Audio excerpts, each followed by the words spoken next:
Zoom it now. Again, like I said, this is our Zoom meeting for School of Life Sciences and Technologies. If you are comfortable, if you're able to have your webcams on, we'd love to see faces. It's obviously been a while since we've been on campus and been able to see people. So really enjoy being able to see and interact with you, especially if you have any questions, at any point during the session, we'd be happy to entertain them. So good morning, Gerard, Jun, Jay, to see you guys. Welcome. I guess even welcome to Drashti and Elliot, even though we can't see your face. Everybody, yeah, welcome. Hopefully you're all there and listening. Thank you. Yeah, so like I said, if you feel comfortable, if you're able to have your webcam on, just see some faces, get some feedback from some people. I do expect you all to laugh at our jokes, regardless of whether we see your faces or not. So, you see Dr. Schmeidler brought in Mr. Bones to join us today. Okay. His name is Charlie. His name is Charlie. So we're going to get started. I know that we have a number of things that we'd like to go over, and then of course I'm sure you all have some questions that we'd love to be able to get to. So we'll get right into the meat of it. It's I apologize. It's been a while for me being back on Zoom, getting back into the swing of things. I'm going to go ahead and share my screen with you. As you can see, I'm virtually on campus. If you have the ability, and if you've ever been on our campus, our building, which is the Life Sciences building, which is virtually behind me, is one of the newer buildings on campus. This is the B Quad.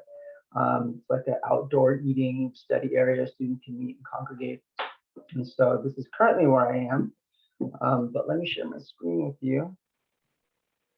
And we'll get right to it. Hopefully there's no hiccups. I went through the motions of doing this last night. And so as of last night, it was all good. If you run into a problem, just throw it over to me. No, you got it. Yep, there we go. So I'm going to go ahead and do slideshow. And I'm in my real classroom, which is my family room with my skeleton. Okay. So like I said, this is the School of Life Sciences and Technologies. My name is Pierre Nguyen. I go by Professor Pierre. I teach cell biology, microbiology. I have taught, I also teach biochemistry. I have taught general biology and a number of other classes. I'll throw it over to Dr. Schmeidler. I'm Dr. Schmeidler, and I'm, as some of you overheard, I've been teaching anatomy here for a long time, and I wasn't scheduled to teach anatomy in the fall, but we just opened another section.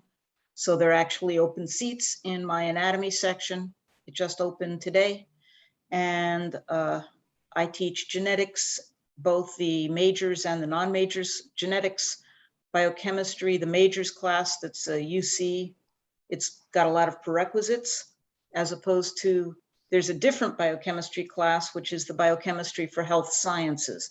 And if people are interested in the health sciences and allied health, Bio 10, which is the course that Professor Pierre teaches, is much more appropriate for the allied health, but for people who want to go to a biology department major at a four-year college, the Bio 82, 83 genetics and biochemistry is a better sequence to take.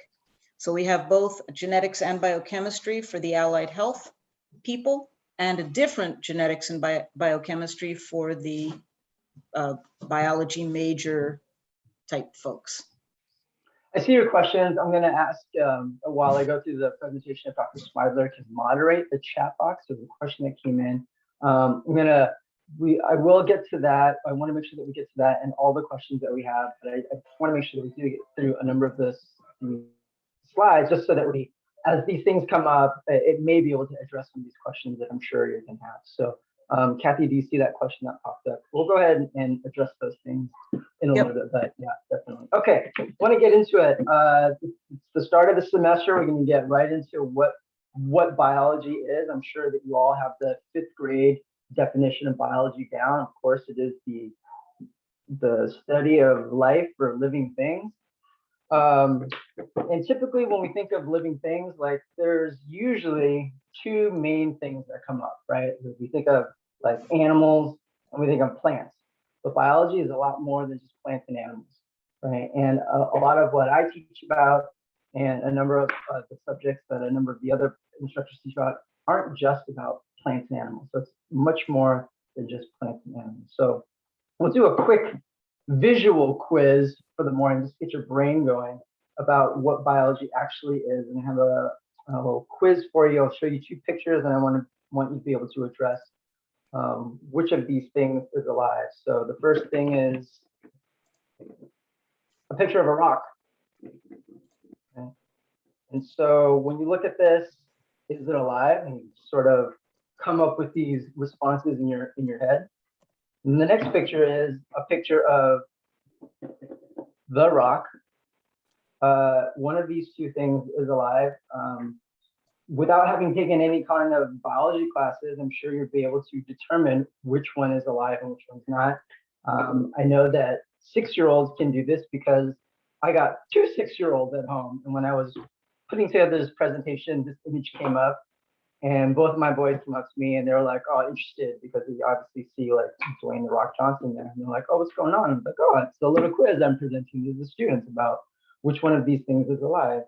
And very easily, they're able to pick out that this thing is alive. But when I started to ask them why this is alive, that's when, you know, these gears start turning in their brain. So, of course, that's not going to be alive. This is going to be alive. 6-year-olds can determine that without having any formal education in college biology. But what is the reason why one thing is alive and what is not? So you get typical answers from 6-year-olds like, well, because, you know, he has a face and therefore it must be alive. And then, you know, you go into the questions, well, what about a tree? Does a tree have a face? Is a tree alive? Right? Okay, so then that was next. And it's like, well, because he can move. Oh, again, you know, what about grass? Can grass move? Is it alive? And so I start to shoot down like their responses, and then you can kind of see well, what is it that makes these things alive? And so I know that you can answer these questions, but can you articulate what are the reasons, the characteristics which makes one thing alive versus something else that's not alive? So we'll do a sort of a quick interactive activity to get you going. But in order to do that, I do want to do a little bit of a practice before we get into this activity. So we'll do this activity I like to call 3, 2, 1 drop. I can drop it like it's hot. If you've never played this before, here's what you're gonna do. I'm gonna pose a question. And then I'd like for you to think about your response to this question and type it in the chat box, but don't hit return yet. So you're gonna type your response, but don't hit send until I count down 3, 2, 1. And then when I say drop, then everybody will hit return. And then we'll see all the responses all come up into the chat box all at once. And so then that way you'll be able to respond, but without having without being able to see what everybody else has put out there until your response is put out. So you want to practice? We'll do that. We'll do the first question. It'll be like a non-biology question. And the first question is, again, don't write your response and send it until we do the drop. So which emoji do you use most often? So think about the response, type it in the chat box. I'm going to count it down in a second. So which emoji do you use most often? Go ahead and type it. I'm going to type my response in here.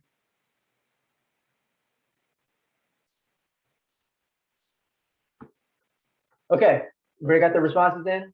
Don't hit return yet. 3, 2, 1, drop. Hit return. Look at all that smile emoji, robot emoji. I ain't gonna lie, I put the poop emoji. Remember, I have 2 6-year-olds at home, so everything revolves around poop for them. Laughing emoji, red heart. Hand slapping the face, yeah. The dope emoji, that's right. Skull, frog. Okay, good. All right, so you guys are there. I'm glad. I'll do another one just to get you going. Ready? The next one is, I'm gonna have to explain this one a little bit. There's a little bit of a pause. Did you guys see the, oh no, My screen froze on my end, so hang on, let me stop the share. Hang on. Oh, there it is. Okay. The next question I had was a rewatchable movie. And for this one, I'm going to set it up. It's a movie that no matter how many times you've seen it, no matter if you own it on DVD or in your digital library, that if this movie comes on TV while you're channel surfing, right, that you'll, sorry, my screen is laggy for some reason.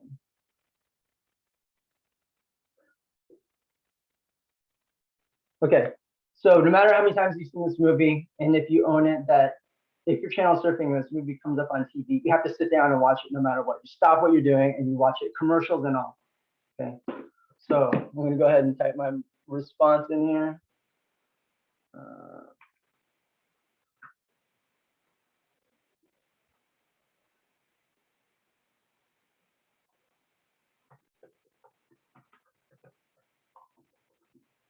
Okay, you got it moving. Again, no matter how many times you've seen this movie, if it comes on TV, you got to stop what you're doing and you watch it, commercials, everything. Ready? 3, 2, 1, drop. Put it in there. Taken, Wall-E, 27 Dresses, Pride and Prejudice, Ferris Bueller. Yeah, that's one of my ones. Irreplaceable You.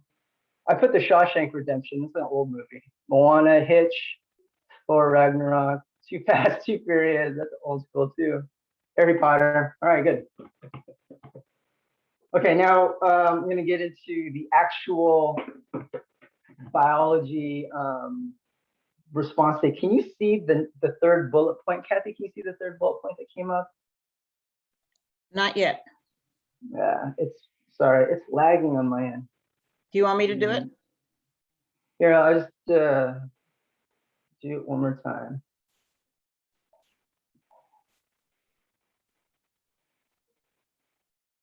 I don't think it likes the GIF.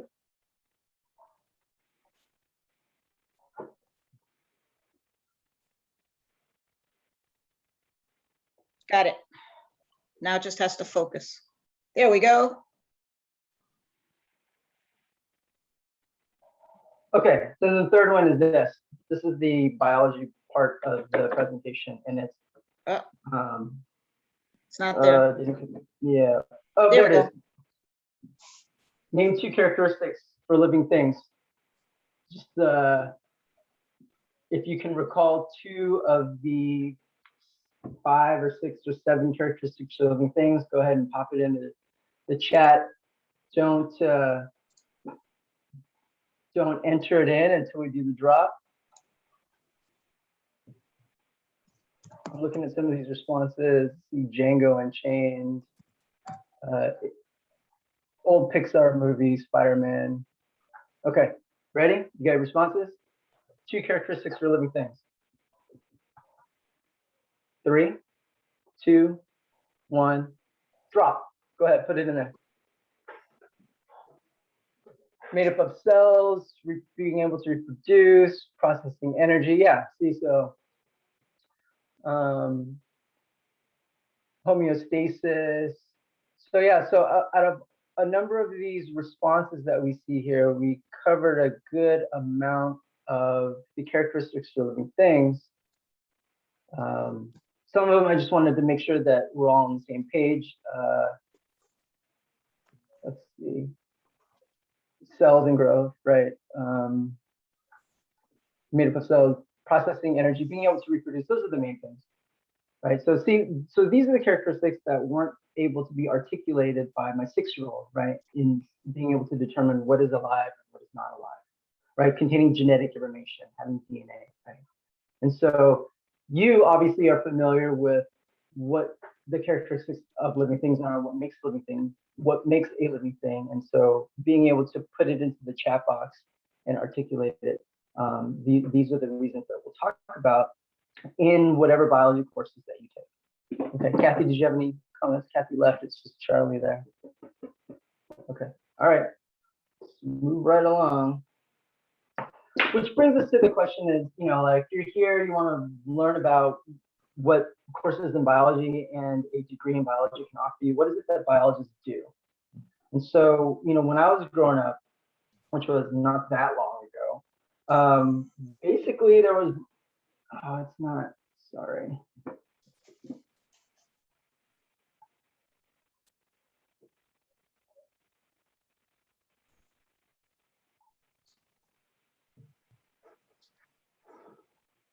I swear it worked last night when I was practicing.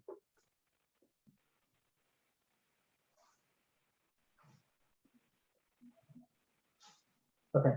So, biologists do a number of different things. One of the things you can do with biology is be a doctor. Now, this is not the only type of doctor that you can be. There are a number of different types of health professionals that you can explore. And, a number of these professions utilize biology as a background in addition to chemistry and math, such as dentistry, pill counting, or pharmacy, right? So I'm sure that you're familiar with these. These are like the major, well-known, highly visible professions that you typically think of when you think of, what is it that I can do with a biology degree?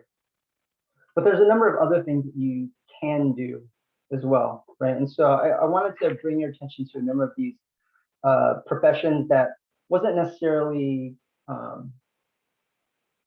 presented to me when I was exploring what I could do with a biology degree many, many years ago. And these are things like being not a people doctor, but an animal doctor. Right? And of course, being a veterinarian can be difficult in situations in the sense that these organisms don't necessarily communicate with you in a way that you'd be able to understand. And there's a lot more variety of the types of animals that you'd have to treat, right? So you could be like a small animal doctor, you can be an exotic animal doctor, a large animal doctor, right? So a number of different types of options in veterinary. And you can be a genetic counselor, right? If you understand genetics and combinations of genes from two individuals, you can assist and counsel them on family planning.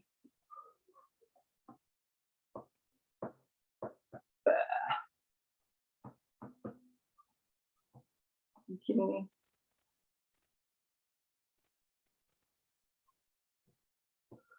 It's so laggy, sorry. I'm gonna see if I can open it up. You can be a computer technician. Yeah, obviously, certainly not. If you want me to try it, I'll just let me know. Yeah, I'll try it on one more thing. I was doing it on my iPad on AirPlay, but let's see if I just do it on like a hardwired in.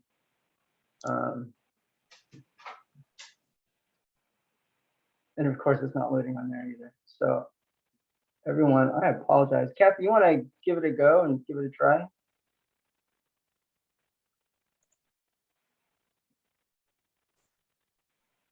Oh, wait a second. It wouldn't be the start of school unless you had some technical difficulties. Exactly. And we've only been doing this for a year and a half, so you figure all these little bugs would have been ironed out, but of course not. So I'm just setting it up as a slideshow now. yeah, it's not opening up on that end. Let me try it one more time. Let's see if I can hard plug it in. Did you get it? I think so. There we go. I just got to get to where you are. Yeah. It's because I was trying to be all cool and do like all these animations and GIFs, and then I don't know if that's what's slowing it down.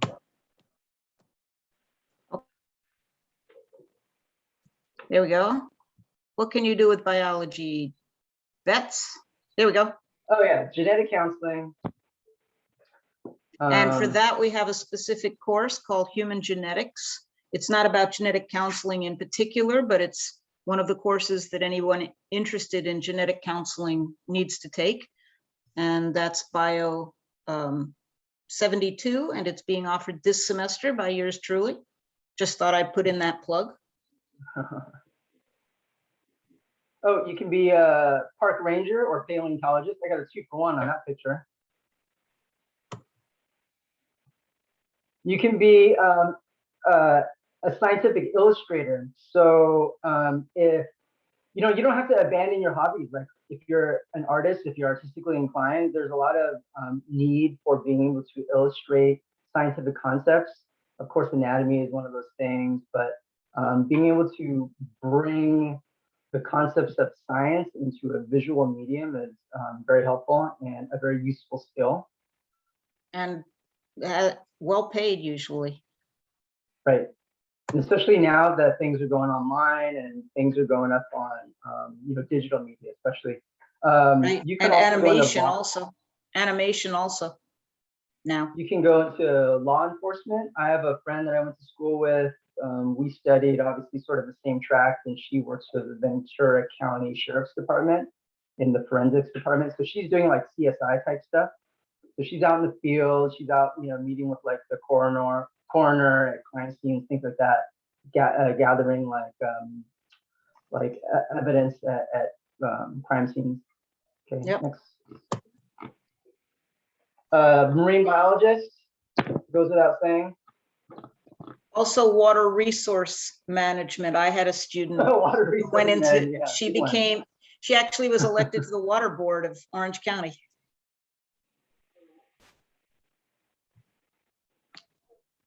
And then, not that you could, I guess, technically be a professional athlete. There's a very, very small percentage of those individuals that be able to make it to that upper echelon. But when you think about the team assembled around sports and professional athletes, there's physical therapists, trainers, massage therapists. LeBron James, as you know, is one of the greatest basketball players of all time. He plays for our hometown Los Angeles Lakers. He spends a reported $1.5 million annually on his fitness regimen. So he has employed a personal biomechanist, basically works on movement and muscles and make sure that he's in tip-top shape. He's entering, I believe he's going into his 18th or 19th season in the NBA, and he's still at the top of his game. And that's because of the people and the regimen that he employs around him.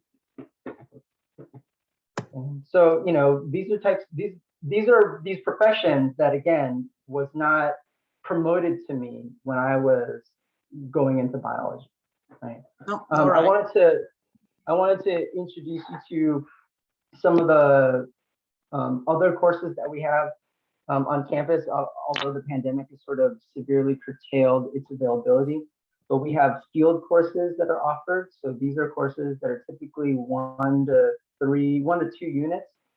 And it's like one weekend out of the semester where you would go out into the field with two of our faculty that would lead you into these various environments in Southern California. There's a coastal marine ecosystems class. Kathy, you can go ahead and advance the slides. It's going to be like a series of pictures. Coastal marine ecosystems class. There's a mountain ecosystems class. There's desert ecosystems class, and these are unique opportunities where students can go, and you don't even have to be a biology major to do this. You can just go, if you need like an extra unit to fill out your schedule. There's not a huge time commitment. Like I said, it's like one weekend out of the semester. You meet a couple times before just to get some pre-trip information. And then you go out into the field. You basically do some camping of overnight stuff for a few days. And you would be guided through these environments with our own faculty. So essentially, you'd be able to see a number of these places in Southern California with your own personal guide in a group of, anywhere between 10 and 20 individuals, taking notes and doing experiments along the way. So these are actual pictures that were provided to us for the presentation by these instructors that go out, that we have on staff, that take students out and explore our native habitats. And see wildlife like this one. Very wild. Okay.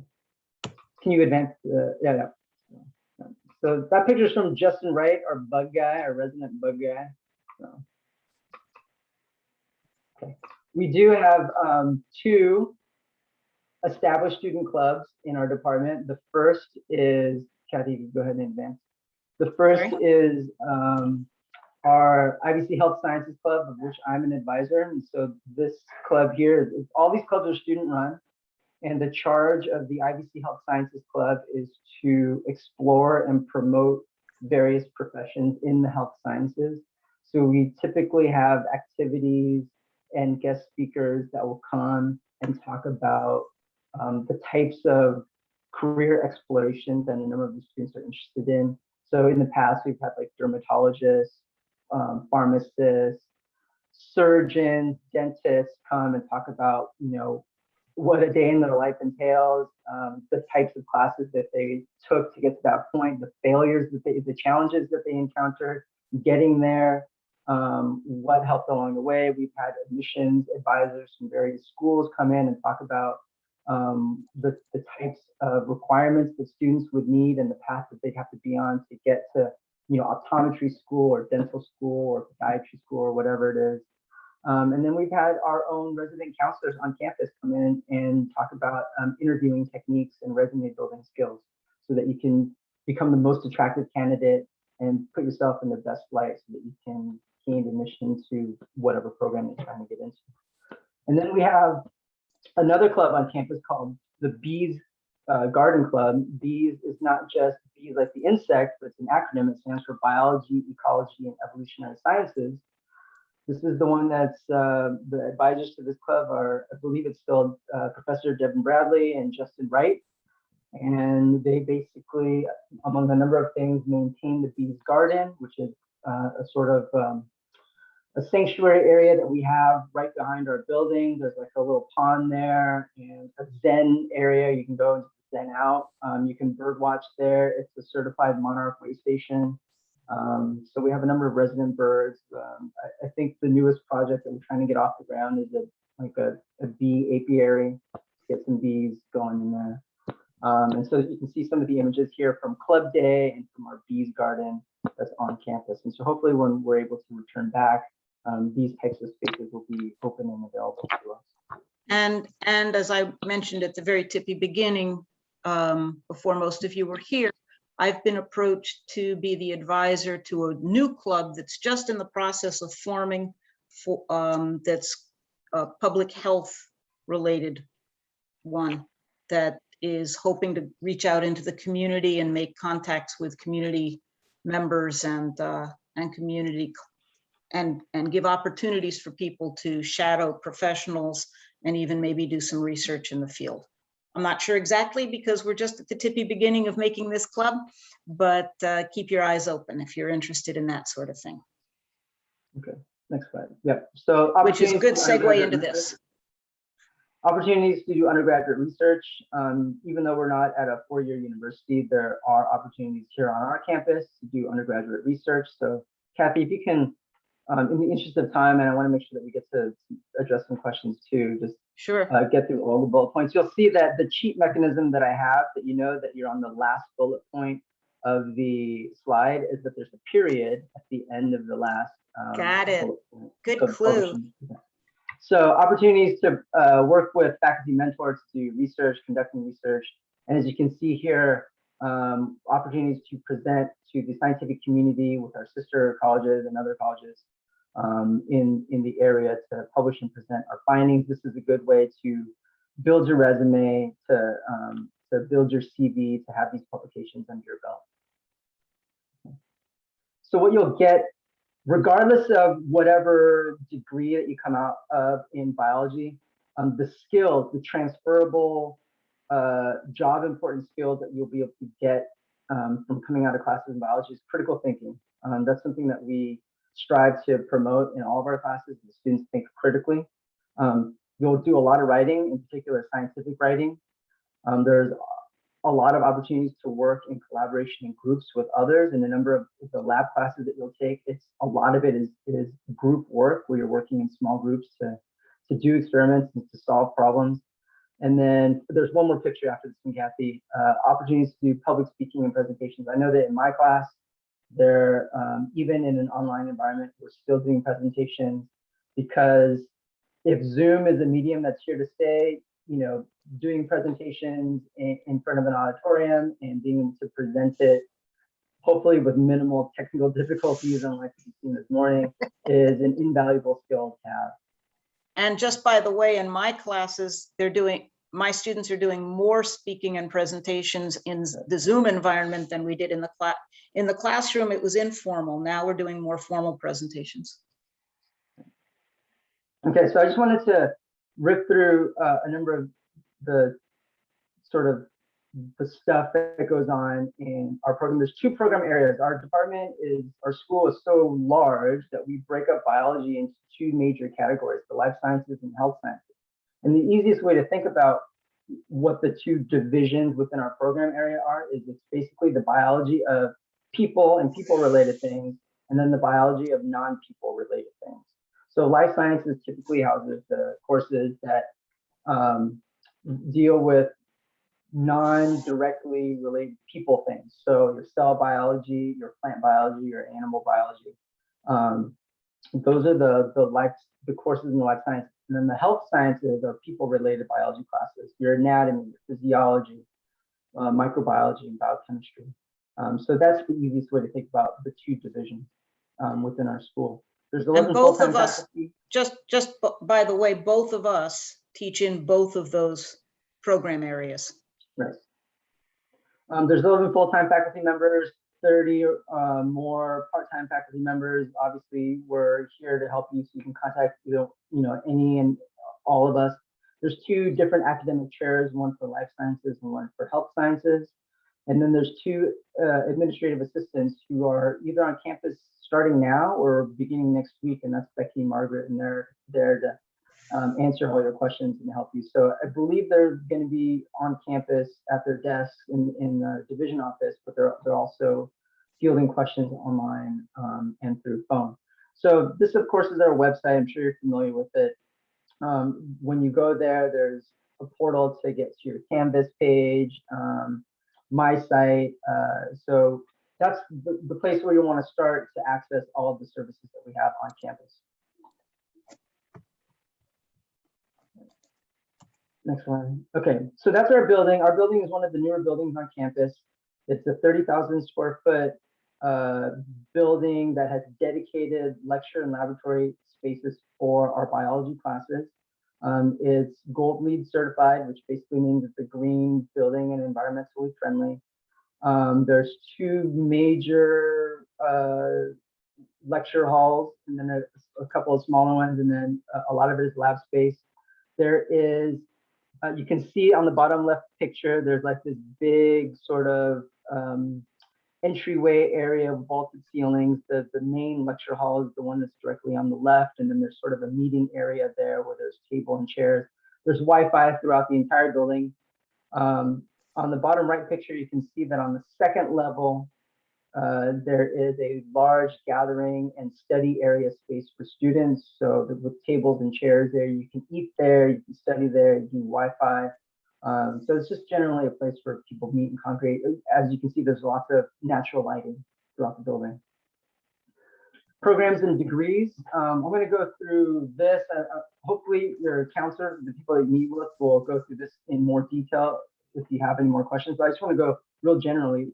We have a number of different degrees, beginning with the biology AS, or the associate in science. There's 4 major core courses that you would take, and this would include your bio 80, bio 81, 82, and 83. Okay, so I know I've thrown a lot of numbers at you, but those are the core biology courses for the biology AS. And you take an additional 6 to 10 units of biology or chemistry. So that's like another 2 or 3 classes in biology and chemistry. It's a grand total of 20 to 26 units within the major. And then you would obviously need to take whatever other courses to fulfill your GE requirements, okay, for the biology AS. Typically, it's done in about 2 years plus a summer. Okay. We have a biology AST, or associates in science, for transfer. There is a difference between the biology AS and the AST. The T is for transfer, and this one is this degree is geared specifically towards individuals that are going to be on a pathway for admittance into a Cal State University campus. So the completion of a biology AST guarantees transfer to a Cal State University, right? It's not necessarily your top choice or one that you choose, but you get guaranteed admission into the Cal State as long as you meet certain benchmarks with junior standing. So for this one, you need about 30 total major units that are required to complete this. And again, in addition to your GE requirements. So the courses that you need to take: biology, chemistry, math, and physics. So a grand total of about 60 units there. And then when you transfer, you complete the next 60 units or your final 2 years at Cal State for your biology degree, right? Your BA degree or your BS degree. The next degree is the Health Sciences Associate in Science. This is 4 biology courses. The 4 courses here are different than the biology AS. The 4 courses here are biology 11, or excuse me, biology 10, 11, 12, and 15. 10, 11, 12, and 15. So this is going to be your biochemistry, your anatomy, your microbiology, and physiology. So this is, remember, this is like the people-related biology sciences here. An additional class in biology, psych, social, math, that's 20 units or so within the major, and then the remaining units that you need to get the AS are determined, you know, on your path from your GE requirements, and like your English and your writing, all that kind of stuff. We have another AS degree, AST in environmental science. This is a relatively new degree. I believe this is our newest degree, our AST. For those of you that want to tackle issues in environmental studies or environmental science. The courses here, as you can see, are a little bit more diverse in what you take. You do take biology, chemistry, but now you can branch off and take geology or geography classes, statistics, and even economics. Total number of units there is about 30 something. And then again, of course, you need your GE requirements. And then we have a very diverse degree, the emphasis in natural sciences AS, or the associate in science. And if you look at the course list for this program or this degree, it's very diverse as far as the options that you have to take it. So it's 18 to 22 total units within the major itself. And then of course, you know, the remaining up to 60 units for your GEs, your English, writing, whatever. The classes that you take, again, you can see it's very diverse. Biology, field study courses, chemistry, computer science is one of them. So you can take a programming class, earth science, geology and geography, math, of course, marine science, right? So again, you can see here that this type of degree is, the coursework is very, very diverse. Okay. We also have 2 certificate programs in health sciences. One is the biotech biomanufacturing technician certificate of proficiency, or COP. For this one, all you need is 5 courses total. That amounts to 14 total units. So a number of times students will take like courses for their degree, like their bio AS or the health science AS, and then they'll tack on like a few other courses to get this certificate, right? Or you can get this certificate, let's say that you already have a degree and you're coming back for, you know, improved job or improvement in your job, like status or pay. A number of times you can come back, you take these extra classes, get these units, and then get a bump in pay for whatever, you know, place of employment that you have. The other or changing careers, changing careers as well. Right. Biotech lab assistant certificate of achievement, or COA. This is 4 courses and 12 units. And so these are very easily done in, you know, 2 semesters that you can do on top of, you know, your AS degree. Okay. We have a whole list of courses. I'm not going to go through them all. We have 40 plus courses that are listed in the catalog, ranging from genetics and health and society, stem cell and society. So a lot of these, you know, non-traditional biology courses, right? And you know, in addition to the core courses that you take, but some of these courses that are only offered maybe once a year or something like that. These are some tips for success that I have: is attend office hours, even in an online environment. You know, especially now, where we don't get to see you physically, come see us in our virtual office hours, make meetings with us to see us on Zoom. Put in the work, make sure that you're doing the work, and visiting and seeing a counselor, making sure that you're on track to do what you need to do. And when we come back to campus, I believe that it's critical to choose a seat that is going to put you in the best position to succeed, right? It's not not the time now to be too cool for school and sit in the back and just kind of hang out with your earbuds in, your hat, pulled down low. Sit in the front, be engaged, interact with the professor and your peers, and show that you want to be there and that you want to knock out these classes, and that you're willing to go through this and make it to the next level. Okay. We have a number of student support services on campus for you. I'm sure that they went over this either in the welcome session this morning or throughout the day. You'll get to. There's opportunities for free tutoring, and so these services are obviously free to you, as an enrolled student. Tutoring, obviously counseling, which is meeting with students. They have been meeting with students for the last year and a half. Opportunities for scholarships, look for them. There's a lot of people out there willing to give free money to individuals that want to be able to take it and run with it and do good things with it. And then if you're encountering food insecurity, we have a IVC Food Resource Center. I just emailed out to all my students that as a student, you are eligible for a $50 grocery card to Albertsons or Vons if you need it. Okay.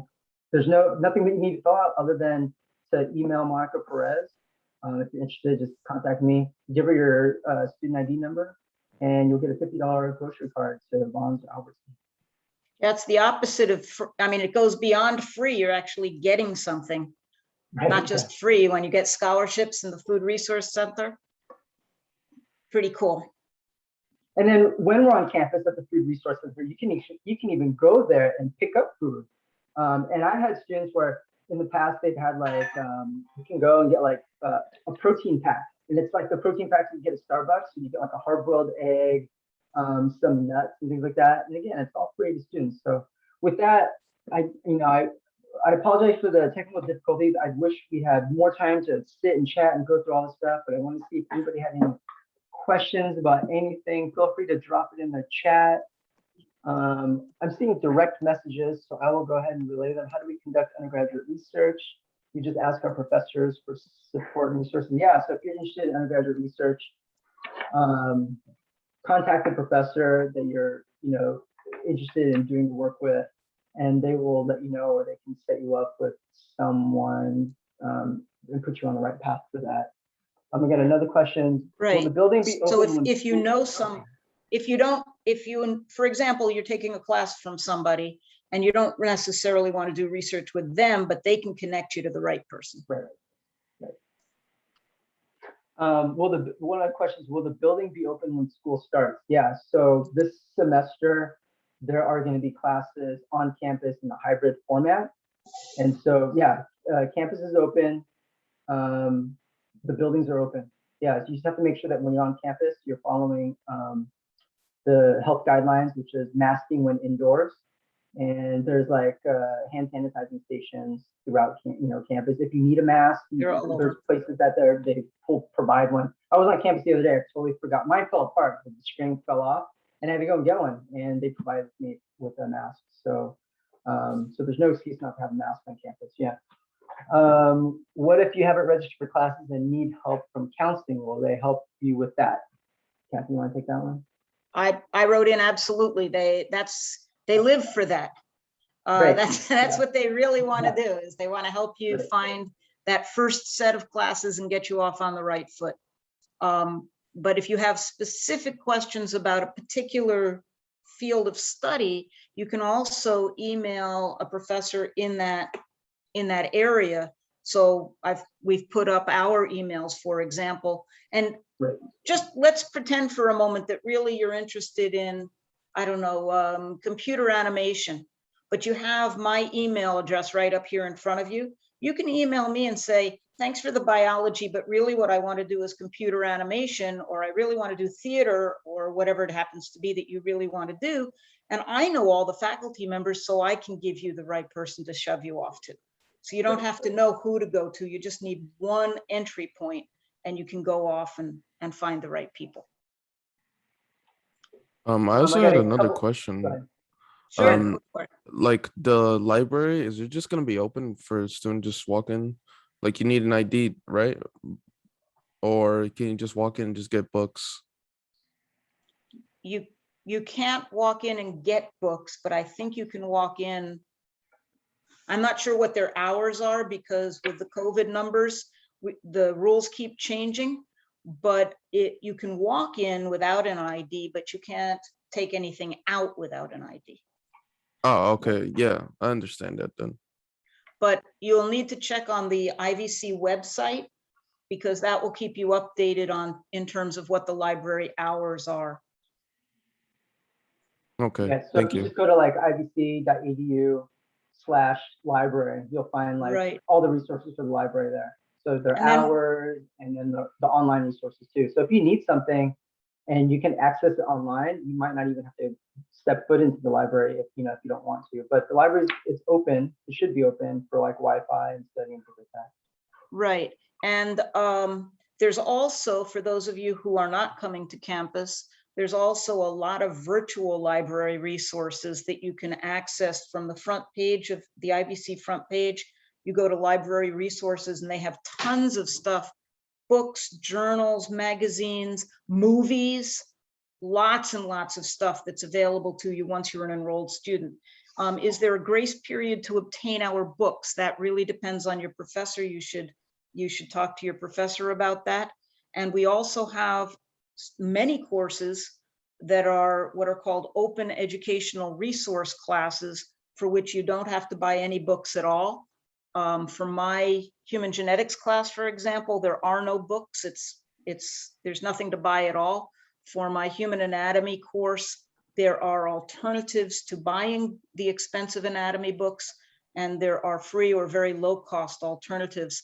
And that's true for many, many courses around campus. So if that's a concern, or when that's a concern, as soon as you've enrolled in the class, you should email your professor. Their email address is right there on the schedule where you found the course. You can go right to their email them and ask them what the book situation is. Are there low-cost alternatives? My friend lent me the prior edition of the textbook. Can I use that? All those kinds of questions should be addressed to the specific professor, because that can vary even from professor to professor. In the same course, different professors will have different rules for their class. I'm seeing here, it says how the online classes on Canvas are scheduled.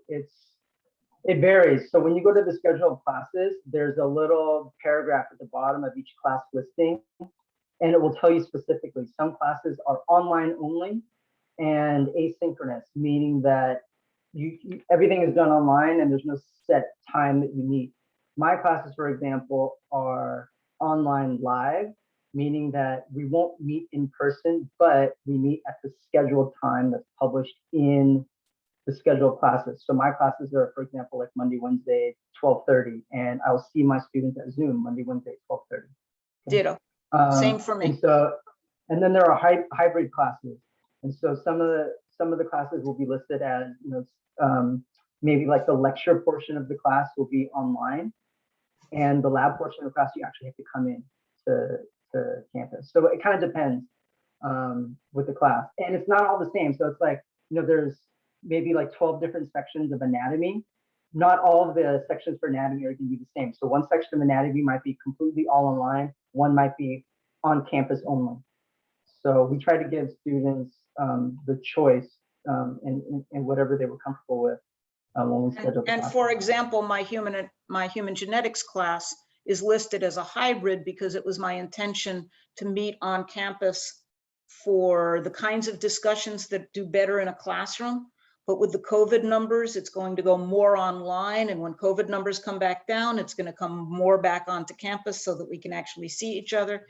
So the hybrid mode of instruction, the hybrid thing, gives us a great deal of flexibility in terms of what we do on campus and what we do not on campus.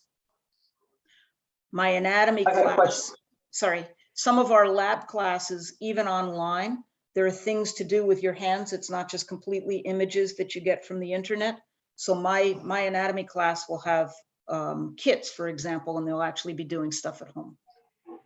I had a question about, do you recommend reaching out to a professor if you haven't heard from them yet and we are supposed to have in-person class on Monday?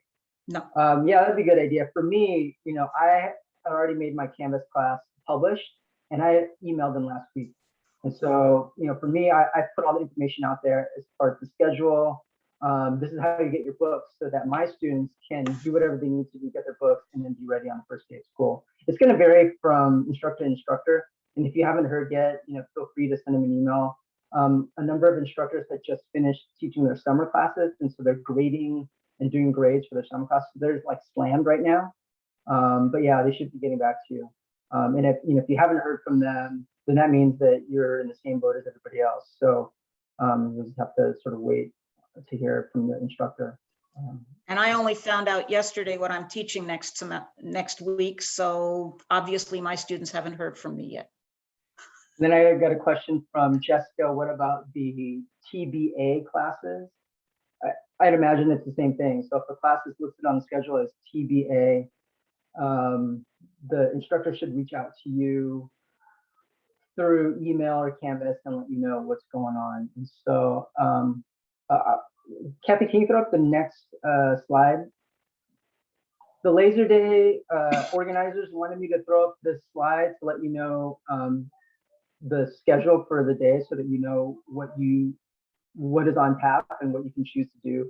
So if you go, the link is not live, unfortunately. I can't copy and paste it, but if you're wondering where you should be going or what you should be doing next, follow that link, admissions.ibc.edu/laserdays/schedule, and it'll tell you, direct you where to go. Typically, the sessions will start, a couple of minutes after the start time to let people trickle in. And so it's coming up on the end of our session, 10 o'clock here. I'll stick around for a little bit if anybody has any questions, but I understand that you guys want to maybe head off to something else. That's great. So glad to see some faces. Thanks for those of you that felt comfortable and willing to put up their webcams and show yourselves. Really appreciate seeing everybody. If anybody has any questions, drop it in the chat or let us know, unmute yourself. I'll stick around for a little bit, see if anybody has any questions. I know that towards the end there, it sort of ripped through it real quick, especially with the technical stuff. So I apologize for that. But as far as like majors and classes and what you need to take, all the counselors should be able to address that with you. I just wanted to give you an idea that we have multiple biology degrees that are available. And so remember, biology AS, biology AST, for those of you that are on track for the Cal State system, the natural science, the emphasis in natural sciences AS, and the health sciences AS. Okay, so, and it doesn't really matter, like, if you're interested in going to, let's say, your ultimate goal is to go to medical school, it doesn't matter.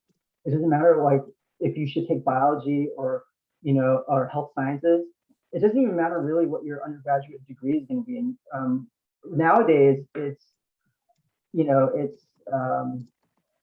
they like it to have like a variety of different disciplines. So you can have like an English degree and apply to medical school. The only thing is, if you want to go to medical school, dental school, things like that, professional school, you just meet their requirements for the classes. So you just have to take whatever biology class, organic chemistry, physics, things like that. But you don't have to be a bio major to do these professional programs. And then for some programs like pharmacy, you don't even need to have a undergraduate degree. You can just go, and as long as you fulfilled the requirements for pharmacy school, like the prereqs, you can just apply directly to pharmacy school without necessarily having an undergraduate degree. So However, having taught in a school of pharmacy, it's an unusual student who's successful that way. People do much better if you've completed a bachelor's degree, but it is possible to go without.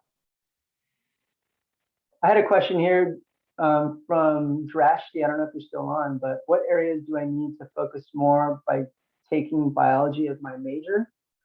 For any of the biology programs, you're going to need a strong foundation in chemistry and math. Right. And so whether you focus on taking like the bio AST or bio AS or any kind of biology, you're going to need a foundation in biology, chemistry, math. Okay, so Drashti, if you're still on, hopefully you got that. Anybody else have any questions about anything? Anybody want to unmute themselves and ask like a real question? Like,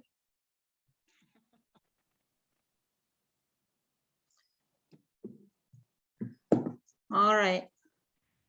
So actually, I wanted to ask a quick question. So if my class is listed, so online, and then there is it's listed as online and a location, but it's a class that has both lecture and lab. So is that location is that the location for the lab, and the online is for the lecture? Most probably. All right. Without looking at the specific class, I can't say for absolutely sure, but that's most likely to be true. However, we often teach lecture or part of our lectures in the lab room. So you'll get contacted, I hope, by your professor. They'll send out an email to everybody saying what their expectation is and where you should be on the first day of class. Because it may be that the first day of class is completely online, for example, or it may be that it's completely in the classroom, and that's going to vary from professor to professor. If you don't hear from them by tomorrow or the next day, feel free to email them. But as we both said, not all these emails have gone out yet. Some of us are quicker off the block than others. I got a question here from Chad. Does the bio AST work for UCs? The bio AST, there's a number of ASTs or AATs on campus, and those we have agreements with the Cal State universities. So that is for those students that are intending to go the Cal State route. There's the AATs and the ASTs. In terms of the guarantees, but the Right, major, the if you right. do that major, it will work well for the UC, but there's no guarantees attached to it. Right, right. So the AST is basically like you take these classes that we've partnered with the Cal States. You have a certain GPA, you meet the certain unit requirement, and then you are guaranteed admission into a Cal State. And then, like I said, you're not guaranteed into your top choice necessarily, but you're guaranteed into the Cal State system upon completion of the AST. Okay, so Chad, if you're still there, hopefully that answered your question. Okay. Anybody else? What's the next session that people are going to? I don't even know what's on tap for you guys. What do they have for you next? Anybody comment? Gerard, do you know what you guys are supposed to be doing at 10 o'clock now? I'm not sure. I remember looking through all the hours, and I'm not gonna go to the 11. I'm not gonna go to the 10 through 11 or 11 through 12 sessions, because this is all that this was most important for me. Okay.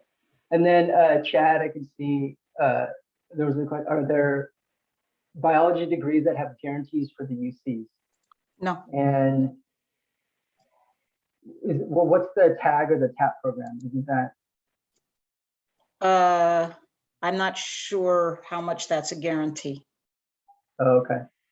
So you have to talk to your counselor, Chad, if Right. you're still on. But there are the counselors will know what we have in partnership with the UCs, and I don't fully know like what is all required for tag and TAP, but there are partnerships with UCs on the community college end for that. Okay.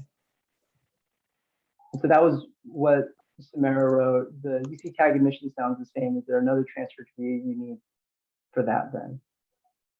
Yeah. Okay, the next session is for club thinking. I guess I want to make sure that everybody has the opportunity to go to some of these other sessions. I guess if you have one or two more questions, I'll be happy to entertain those. Otherwise, we'll go ahead and stop the recording. Stop the recording.